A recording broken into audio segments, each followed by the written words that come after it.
Hello all of you, my name is Anupriya and I welcome you all on AP Education।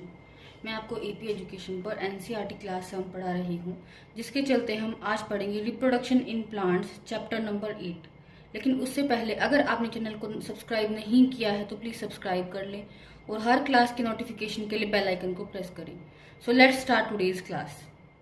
All living organism have a characteristics that they can produce their own kind.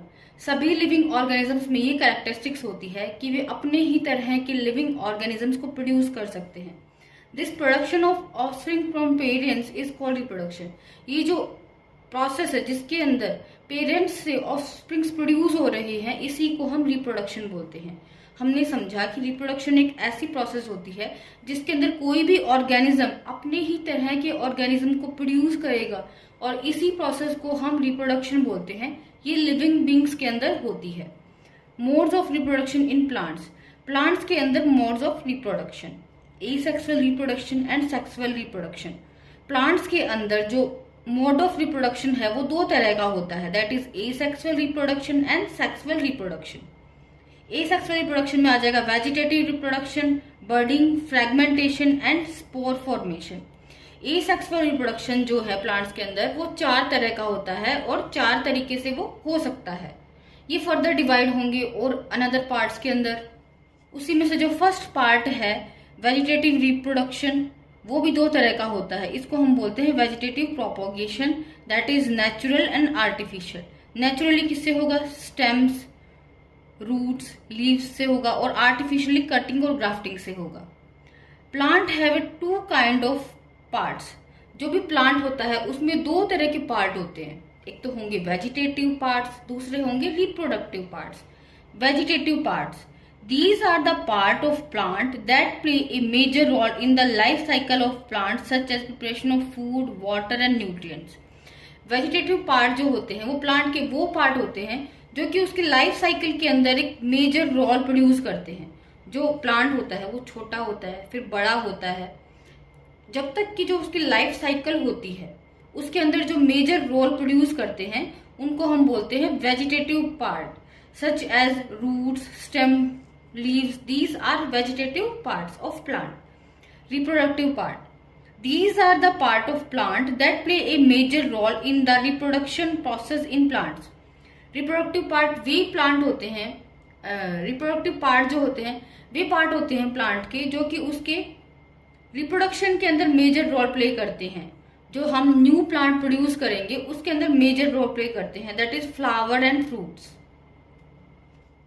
हमने पढ़ा modes of reproduction in plants, उसके अंदर asexual reproduction होता है and sexual reproduction होता है। The new plant are produce without the using of seed. In this process generally the leaves, stem, root participate in reproduction. Asexual reproduction के अंदर क्या होता है कि न्यू प्लांट प्रोड्यूस होगा, बिना सीड्स का यूज किए एक नया प्लांट प्रोड्यूस होगा और इस प्रोसेस के अंदर क्या होता है, लीव्स, स्टेम और रूट पार्टिसिपेट करती हैं। एसेक्सुअल रिप्रोडक्शन वो रिप्रोडक्शन होता है जिसके अंदर without the use of seed new plant will be produced, और वो प्लांट जो होगा वो किससे प्रोड्यूस होगा, या तो लीव न्यू प्लांट को प्रोड्यूस कर रही होंगी, या तो स्टेम न्यू प्लांट को प्रोड्यूस कर देंगी, या फिर रूट्स जो है वो न्यू प्लांट को प्रोड्यूस करेंगी। Sexual reproduction, the new plant are produced with the help of seed of plant. In this process the flower of plant participate in reproduction. Sexual reproduction में क्या होता है कि न्यू प्लांट प्रोड्यूस तो हो रहे हैं लेकिन उसमें क्या पार्टिसिपेट करेंगे, सीड्स पार्टिसिपेट कर रहे होंगे। सीड्स से न्यू प्लांट ग्रो करता है और इस प्रोसेस के अंदर फ्लावर्स पार्टिसिपेट करते हैं रिप्रोडक्शन के अंदर। एसेक्सुअल रिप्रोडक्शन जो होगा वो तो होगा लीव, स्टेम एंड रूट से, जबकि सेक्सुअल रिप्रोडक्शन जो होगा वो होगा फ्लावर्स की हेल्प से। एसेक्सुअल रिप्रोडक्शन हमने पढ़ा, एसेक्सुअल रिप्रोडक्शन होता है वो भी चार तरह का होता है, that is vegetative reproduction, budding, fragmentation and spore formation. उसमें से पहला आता है vegetative propagation. Vegetative propagation is of two types, that is natural and artificial. Naturally किससे होगा, रूट, स्टेम और लीव से होगा, तो उसको हम बोलेंगे natural vegetative propagation. Artificial means of vegetative propagation में कटिंग एंड ग्राफ्टिंग आ जाएगा। Cutting, it is a method in which cutting from a plant is taken and planted। इसमें क्या होता है कि किसी भी प्लांट की हम कटिंग ले लेंगे, छोटा सा कोई भी कट ले लेंगे और उसको प्लांट कर देंगे, उसको लगा देंगे मिट्टी के अंदर। This cutting is a part of stem और द ब्रांच ऑफ प्लांट। ये जो पार्ट, जो कटिंग हमने लिया है, या तो ये स्टेम होगा और या तो ये ब्रांच होगा। इस तरह से किसमें रिप्रोडक्शन होता है, इस तरह से रोजेस के अंदर रिप्रोडक्शन होता है। तो फर्स्ट पार्ट जो है वेजिटेटिव प्रोपोगेशन का, वो है कटिंग। इसमें हम क्या करेंगे, प्लांट के किसी भी पार्ट की कटिंग ले लेंगे और उस कटिंग को ग्रो कर देंगे सॉइल के अंदर। उससे जो न्यू प्लांट प्रोड्यूस होगा उसी को हम वेजिटेटिव प्रोपोगेशन बोलते हैं, और ये एसेक्सुअल रिप्रोडक्शन के तहत आता है।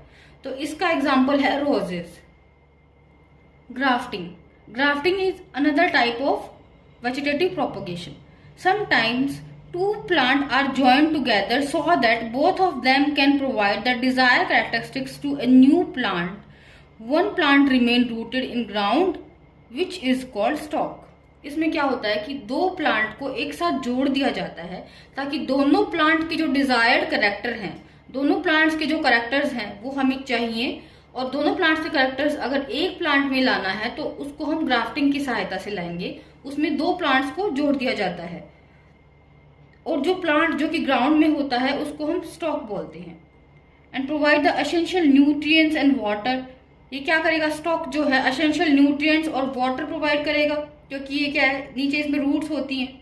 While other plant stem is attach to it, in this way in new plant develops. और जो अदर प्लांट होगा उसकी स्टेम को हम उससे जोड़ देंगे। स्टेम नीचे जो था, फर्स्ट प्लांट जो था उसकी तो रूट्स ले ली हमने, उसको ऊपर से कट कर दिया और दूसरे प्लांट की स्टेम ले ली, तो दोनों की जो डिजायर्ड कैरेक्टर हैं वो एक ही प्लांट के अंदर आ गए। और इस तरह की जो प्रोसेस होती है रिप्रोडक्शन की, उसको हम ग्राफ्टिंग बोलते हैं। Example apples. एप्पल्स के अंदर इस तरह से रिप्रोडक्शन होता है। Vegetative propagation advantages. The plant that are produced with vegetative propagation grow faster than those that are produced with sexual reproduction. वो प्लांट जो कि वेजिटेटिव प्रोपोगेशन से ग्रो किए जाते हैं वो फास्ट ग्रो कर लेते हैं सेक्सुअल रिप्रोडक्शन से प्लांट जो ग्रो करते हैं उसकी बजाय। अगर हम वेजिटेटिव प्रोपोगेशन करके किसी प्लांट को ग्रो कर रहे हैं तो वो जल्दी से ग्रो कर लेगा as compare to sexually reproductive plants. The plant that reproduce with vegetative reproduction have a fruits and flower ahead of time. इसमें क्या होगा, जल्दी तो ये ग्रो कर लेता है वेजिटेटिव प्रोपोगेशन से जो प्लांट ग्रो किया जाता है, और जल्दी ही इसके अंदर फ्रूट्स और फ्लावर्स जो होंगे वो भी टाइम से पहले आ जाएंगे। The plant that are produced have exactly the same characteristics as that of parents. इस तरह से जो प्लांट प्रोड्यूस होता है उसके अंदर सेम कैरेक्टरिस्टिक्स होते हैं जैसे कि उनके पेरेंट्स के होते हैं, वैसे के वैसे कैरेक्टरिस्टिक्स ही इन प्लांट्स के पाए जाएंगे। दूसरा जो पार्ट है एसेक्सुअल रिप्रोडक्शन का, दूसरा जो टाइप है एसेक्सुअल रिप्रोडक्शन का, वो है बर्डिंग। पहला हमने पढ़ा वेजिटेटिव प्रोपोगेशन, दूसरा है budding. Yeast is an organism that contain a single cell. Yeast एक ऐसा ऑर्गेनिज्म है जिसके अंदर क्या होती है, सिंगल सेल होती है। सिंगल सेल्ड ऑर्गेनिज्म जो है वो ईस्ट है। It is a fungi and not a plant. Yeast जो है एक फंगस है, वो प्लांट नहीं है। It can propagate every few hours if the proper amount of nutrients are available to it. Yeast जो है वो हर आवर के अंदर प्रोपोगेट कर सकता है, ग्रो कर सकता है। अगर उसको फेवरेबल न्यूट्रिएंट्स दिए जाते हैं तो वो हर घंटे में ग्रो कर सकेगा। As the yeast find favourable conditions, a small bulb like projection produced from the yeast called bud. जैसे ही ईस्ट को फेवरेबल कंडीशंस मिलती हैं तो उसके अंदर से एक छोटा सा स्मॉल बल्ब ग्रो कर जाता है जिसको हम बड बोलते हैं। The bud grows gradually and then get detached from the parent yeast. Bud जो है वो क्या करेगा, ग्रो करता रहेगा पेरेंट के ऊपर से ही, और जब कंप्लीट ग्रो कर लेगा तो वो पेरेंट से अलग हो जाएगा। This new cell then grows and produce more cells. ये जो नई सेल बनी है, जो बड है, उसके हेल्प से क्या बन गई, एक न्यू सेल बन गई, एक न्यू ऑर्गेनिज्म बन गया, क्योंकि वो एक सिंगल सेल्ड ऑर्गेनिज्म होता है। ये क्या करेगा, फिर और ऑर्गेनिजम्स को प्रोड्यूस करेगा।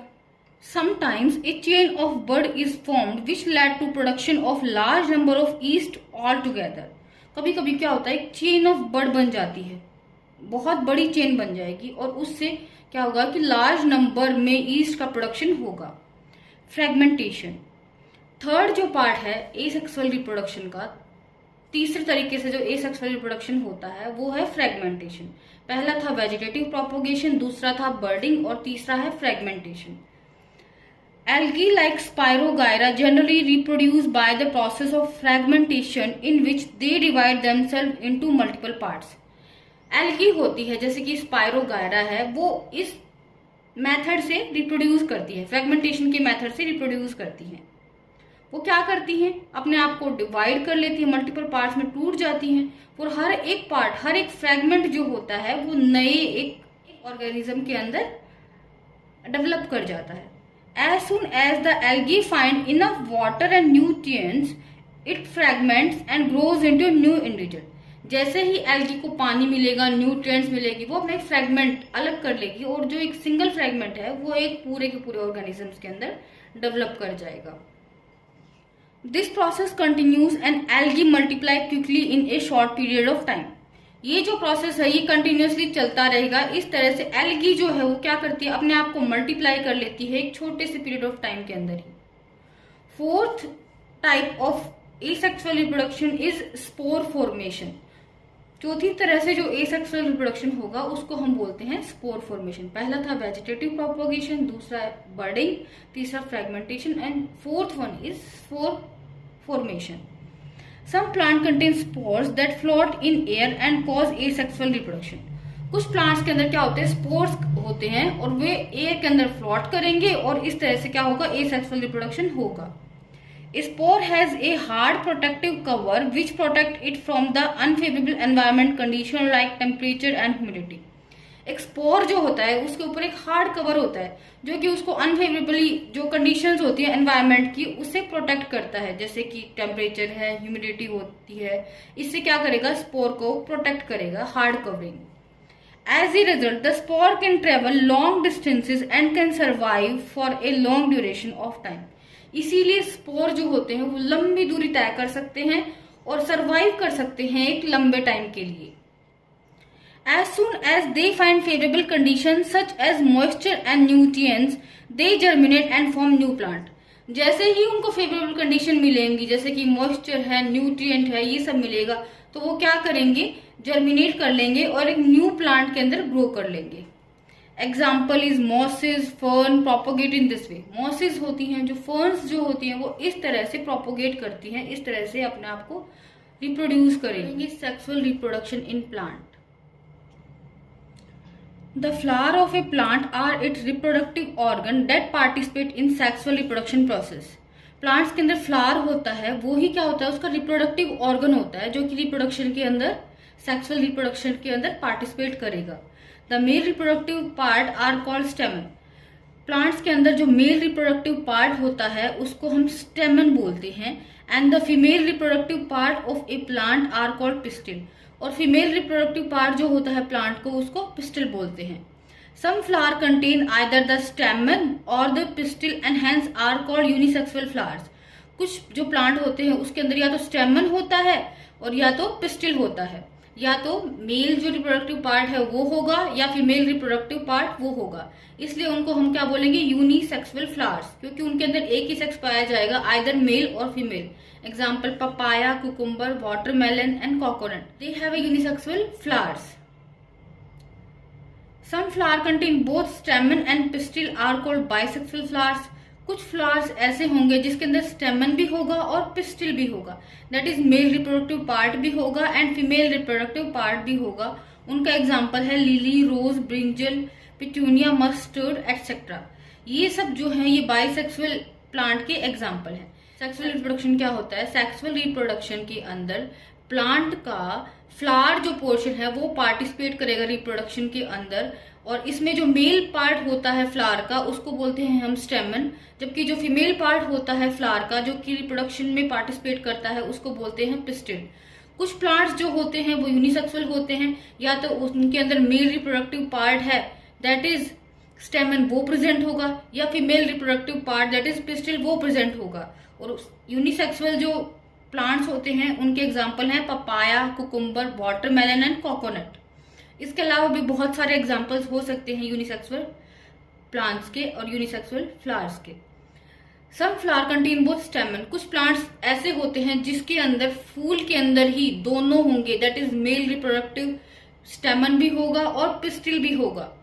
फीमेल रिप्रोडक्टिव इज पिस्टिल, दोनों प्रेजेंट होंगे, दैट इज स्टेमन एंड पिस्टिल, और उन्हीं को हम बाइसेक्सुअल फ्लावर्स बोलते हैं। एग्जाम्पल है लिली, रोज, ब्रिंजल, पिट्यूनिया, मस्टर्ड एटसेट्रा। इनमें इनके अलावा और भी हो सकते हैं। The new plant produced contain the characteristics of both plant that participate in sexual reproduction। अब जो रिप्रोडक्शन होगी न्यू प्लांट बनेगा उसके अंदर दोनों के कैरेक्टरिस्टिक्स होंगे, दैट इज जो मेल प्लांट था उसके भी कैरेक्टरिस्टिक्स होंगे और जो फीमेल प्लांट है उसके भी कैरेक्टरिस्टिक्स होंगे। The स्टेमन consist of anther that has a pollen grain. स्टेमन जो होता है that is male reproductive part, वो एंथर का बना होता है और एंथर के अंदर ही क्या होते हैं, पोलन ग्रेन्स होते हैं। These pollen grain produce male gametes। ये जो पोलन ग्रेन है ये ही क्या करेंगे, मेल गैमेट प्रोड्यूस करते हैं। स्टेमन जो है उसमें नीचे फिलामेंट होती है और ऊपर एंथर होता है। ये जो है ये क्या है, पोलन ग्रेन्स हैं, और ये पोलन ग्रेन्स हैं यही क्या प्रोड्यूस करते हैं, मेल गैमेट को प्रोड्यूस करते हैं। The pistil consist of 3 part. A female reproductive part जो होता है दैट इज पिस्टिल, वो 3 पार्ट का बना होता है, that is stigma, style and ovary. Stigma जो होता है it is a sticky surface where pollen grain get attached. ये स्टिग्मा जो होगा ये थोड़ा स्टिकी सरफेस होगा ताकि पोलन ग्रेन इजिली से इस पे अटैच हो जाए। And style it is a tube like structure which connect the stigma and ovary. ये क्या है, ये जो ट्यूब लाइक स्ट्रक्चर जो है ये स्टाइल है जो कि स्टिग्मा और ओवरी को कनेक्ट करता है। Ovary it consist egg in which the female gamete और एग आर फॉर्म्ड। ओवरी क्या होता है कि इसके अंदर एग होते हैं और ओवरी जो है वो प्रोड्यूस करती है फीमेल गैमेट, और एग जो होते हैं वो ओवरी में बनेंगे। मेल रिप्रोडक्टिव ऑर्गन जो था दैट इज हमारा स्टेमन जो था उसके अंदर एंथर होता है और फिलामेंट होता है। एंथर के ऊपर पोलन ग्रेन्स पाए जाते हैं, जबकि फीमेल रिप्रोडक्टिव ऑर्गन जो है पिस्टिल उसके 3 पार्ट होते हैं, that is stigma, style and ovary. Stigma जो होता है वो थोड़ा स्टिकी पार्ट होता है जिसमें पोलन ग्रेन इजिली अटैच हो जाते हैं। स्टाइल इज एक ट्यूब लाइक स्ट्रक्चर, एक ट्यूब की तरह दिखने वाली स्ट्रक्चर जो होती है वो स्टाइल होती है, और ओवरी जो होती है उसके अंदर एग फॉर्म्ड होता है। इस तरह से पिस्टिल के 3 पार्ट हो गए, that is stigma, style and ovary. How male gamete reach the female gamete in plant. अब मेल गैमेट जो है वो फीमेल गैमेट तक पहुंचेगा कैसे। The male and female gamete fuse to form zygote. Male और फीमेल गैमेट हमें पता है फ्यूज करेंगे और जाइगोट बना देंगे। The male gamete reach the female gamete by the process of pollination. Male gamete जो है वो फीमेल गैमेट तक पहुंचेगा पॉलिनेशन के प्रोसेस से। The pollen grain that have a tough covering which allow them in surviving the different climate condition। Pollen grain के ऊपर क्या होती है, एक टफ कवरिंग होती है जो कि उसको पोलन ग्रेन को अलाउ करेगी कि वो डिफरेंट क्लाइमेटिक कंडीशंस होंगे, अलग अलग क्लाइमेटिक कंडीशंस होती हैं उसके अंदर भी पोलन ग्रेन सर्वाइव कर पाता है, क्योंकि पोलन ग्रेन के ऊपर एक हार्ड स्ट्रक्चर होती है, एक कवरिंग होती है जो कि पोलन ग्रेन को प्रोटेक्ट करती है। Due to their light weight, wind and water often carry them away to different plants। अब पोलन ग्रेन का वेट क्या होता है, लाइट होता है, इसलिए प्लांट्स जो होंगे दूसरे प्लांट्स जिसके अंदर केवल मेल गैमेट है और फीमेल गैमेट है वो क्या करेंगे, पोलन ग्रेन जब हवा चलती है तो फीमेल गैमेट के पास पोलन ग्रेन पहुंच जाते हैं हवा से। Sometime the pollen grain also get attracted to insect which carry them to different flower. कभी कभी क्या होता है कि पोलन ग्रेन्स जो होते हैं वो इंसेक्ट एक फ्लावर पे बैठता है, एक फूल पे इंसेक्ट बैठेगा, उसके बाद वो इंसेक्ट जाके दूसरे फूल पे बैठता है, तो पोलन ग्रेन जो होते हैं वो स्टिक हो जाते हैं इंसेक्ट के पैरों में, और इस तरह से भी वो मेल प्लांट से फीमेल प्लांट की तरफ ट्रांसफर हो जाते हैं pollen grains. This process of transfer of pollen grain from one plant to another is called pollination. इस तरह से जो ट्रांसफर ऑफ पोलन ग्रेन होता है, पोलन ग्रेन का ट्रांसफर होता है एक प्लांट से दूसरे प्लांट के पास, उसी को हम क्या बोलते हैं, पोलन ग्रेन बोलते हैं। या फिर हम बोल सकते हैं कि एंथर से स्टिग्मा के ऊपर जो पोलन ग्रेन का ट्रांसफर होता है उसी को हम पॉलिनेशन बोलते हैं। There are 2 type of pollination. Pollination भी 2 तरह का होता है, there self pollination autogamy and cross pollination xenogamy. When the pollen grain land on stigma of same flower. Self pollination क्या होता है कि जब एक प्लांट के पोलन ग्रेन अपने प्लांट के ऊपर प्रेजेंट स्टिग्मा को ही पॉलिनेटेड करेंगे, उसको हम बोलते हैं सेल्फ पॉलिनेशन। इसके अंदर क्या होता है कि मेल और फीमेल फ्लावर जो होता है या तो वो एक ही प्लांट के ऊपर होगा या फिर एक ही फ्लावर के अंदर मेल और फीमेल गैमेट दोनों प्रेजेंट होंगे। Cross pollination, when the pollen grain of different flower whether of similar kind और डिफरेंट काइंड, जब पोलन ग्रेन एक प्लांट का दूसरे प्लांट को फर्टिलाइज करता है उसको हम क्रॉस पोलिनेशन बोलते हैं। उसमें क्या होगा, सेम प्लांट के ऊपर प्रेजेंट जो फ्लावर्स हैं उनमें पोलिनेशन नहीं हो रहा, डिफरेंट जो प्लांट्स के अंदर फ्लावर्स हैं उनके अंदर क्या होगा, पोलिनेशन अगर होता है तो उसको हम क्रॉस पोलिनेशन बोलते हैं। The fertilisation process, a zygote is form as the fusion between male and female gamete. अब जब मेल और फीमेल गैमेट के बीच में फ्यूजन हो जाता है तो उसके बाद जायगोट बनता है।